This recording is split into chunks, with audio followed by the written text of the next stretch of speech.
One Grizzly has his second big night of the season. Shootout success for the Swamp Rabbits. And we'll talk with an ex-NHLer who's making a transition to the ECHL. That and much more right now on ECHL Week.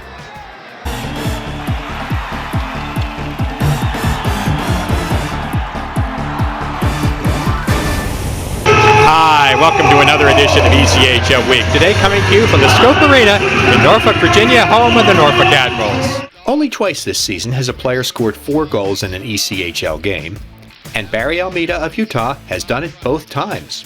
He did it the first weekend of the season in a win over Colorado, and now he's done it again. This time it was 4 consecutive goals, all of which came in the final 9 minutes of a 5-2 win over Tulsa. Almeida's first goal Wednesday night, a tip-in of a power play point shot, was his 11th of the season and tied the game.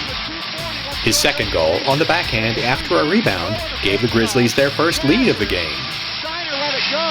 Almeida was in front, so Barry actually on the goal as Utah makes it 3-2. Plenty of time rushing in. His hat-trick goal into an empty net gave Utah some breathing room. Almeida. Barry, empty net, score! As far as left, and it's 4-2 Utah.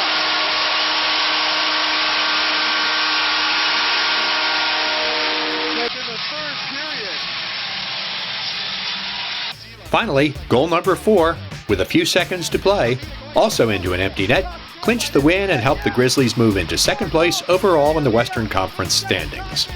Almeida's cousin, TJ Steiner, assisted on the last 3 of his goals. Just sticking with the game plan. It might not work the first period, second period, but once you stick to the game plan, eventually things will happen for us. Toledo has a long history of pro hockey, and the Walleye, in connection with the Toledo Hockey Hall of Fame Committee, has announced the inaugural class of inductees into T-Town's Hockey Hall of Fame, including men who were involved with all of Toledo's teams dating back to the 1940s. The first 5 members of this hall will be recognized during a ceremony on January 30th. Being inducted as a member of the Walleye is former team captain and current broadcaster Kyle Rogers. Ownership of the Evansville Icemen continues to talk with the city about renewing the lease for the team's current arena, the Ford Center.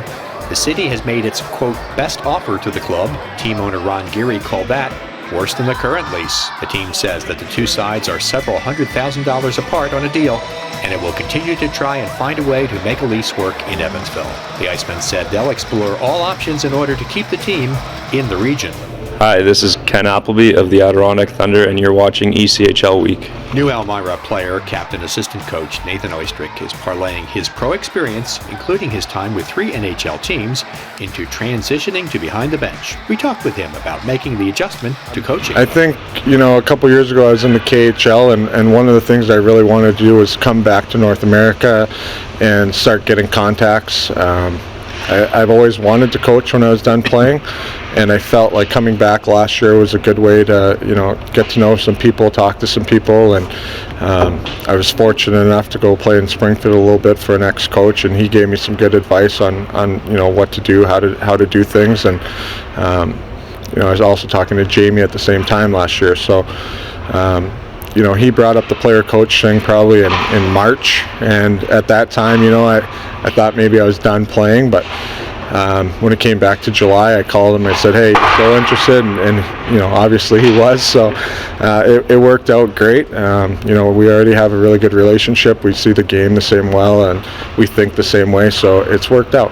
To have Nathan Oystrick, who has the experience that he has, working with them day in, day out, he's going to work with our power play, really do a terrific job of that and focus on that. I think in this league to be successful, you've got to be great on specialty teams. So in those areas, skill work before practice, after practice, video breakdown, it'll certainly help in our preparation, where there's 2 of us now in terms of doing scouting reports. So far it's early, but it's been fantastic. Nathan's been a real help to me, and he's going to be just tremendous for our players as they try to improve on a daily basis.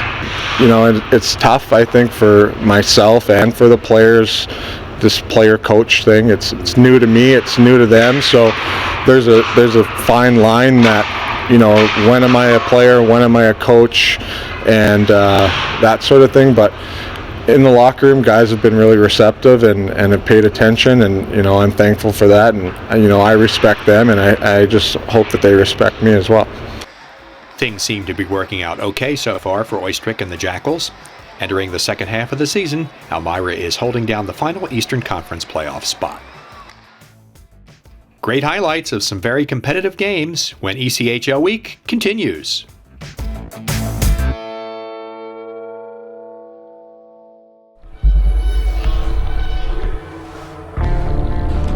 People think I'm driven. Hopefully they look at me and they see hard work and determination. But if they'd look closer, they'd see something more. Every time I fly down the ice, with every single shot I take, and with every roar of the crowd, they'd realize there's nothing I love more than playing hockey. I'm Sidney Crosby, and I'm made of hockey. I'm Jenny Garth, and as a mother of 3, I know kids worry about a lot of things. Getting enough food to eat shouldn't be one of them. But here in America, that is a real worry for 1 in 5 children. This is unacceptable, and something Feeding America is working to solve. Through a nationwide network of food banks, Feeding America serves virtually every community in the United States, including yours. See how you can help your community. Visit feedingamerica.org. Together, we can solve hunger. Together, we're Feeding America.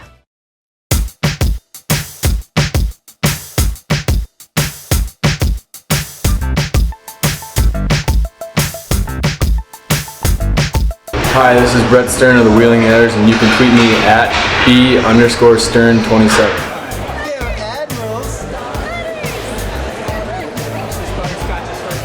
It is. Her birthday's on Sunday.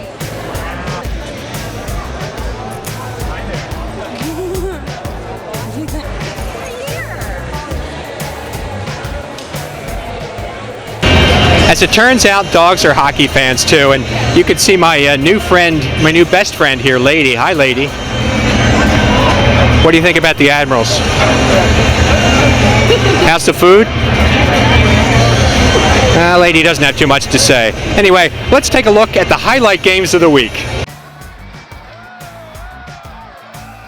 Back up in the neutral zone, allows De Silva to enter the zone, top of the point. De Silva all the way through the defense, backhand shot, and he scores! What a move for Justin De Silva!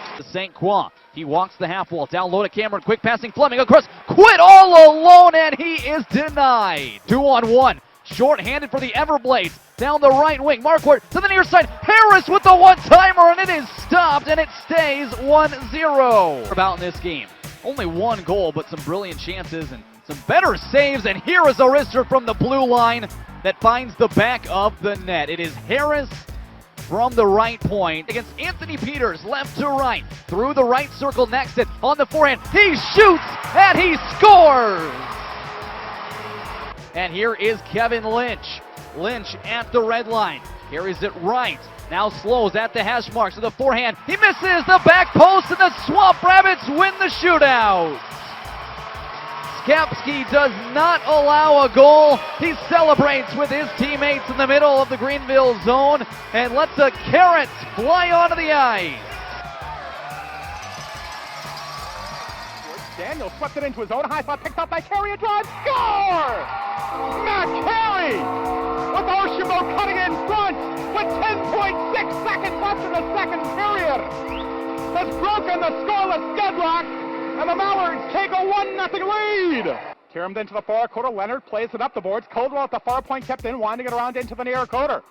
So will backhand along the end of the boards, back over to the far quarter, restored after it against Perry. Perry brings it to the far half boards. They'll snake it up the wall. Meadows from the point. Coldwell put it right in front. Archambault score! Olivier Archambault makes it 2-0 Mallards. Henderson got a piece of it. Mbach will control it, backhanding to the side of his own net. Relberg, who skates up the Fort Wayne slot, flips up the far side to center in over the Mallard lot. Baker far halfwards, backhands around the boards. Mbach after it in the near quarter. To Thomas behind, they go backhand centering toss. A great chance on the doorstep for the Comets. Alberga robbed by Michaelak, who then made the great poke check on Alberga on the rebound.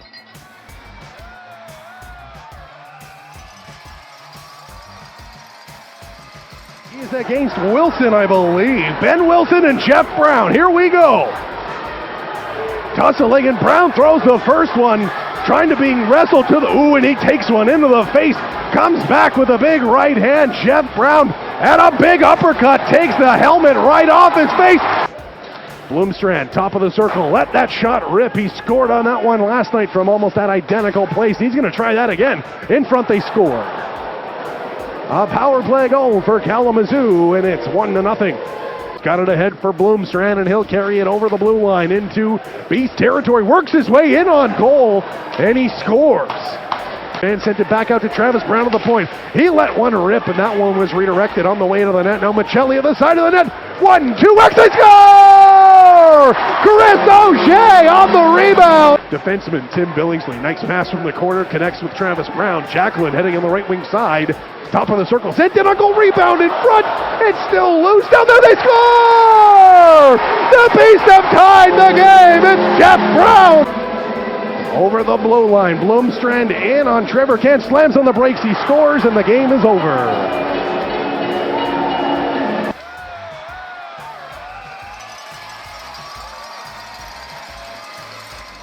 That wraps up another edition of ECHL Week from inside the Goal Judge's box at the Scope in Norfolk, Virginia. Thanks for watching.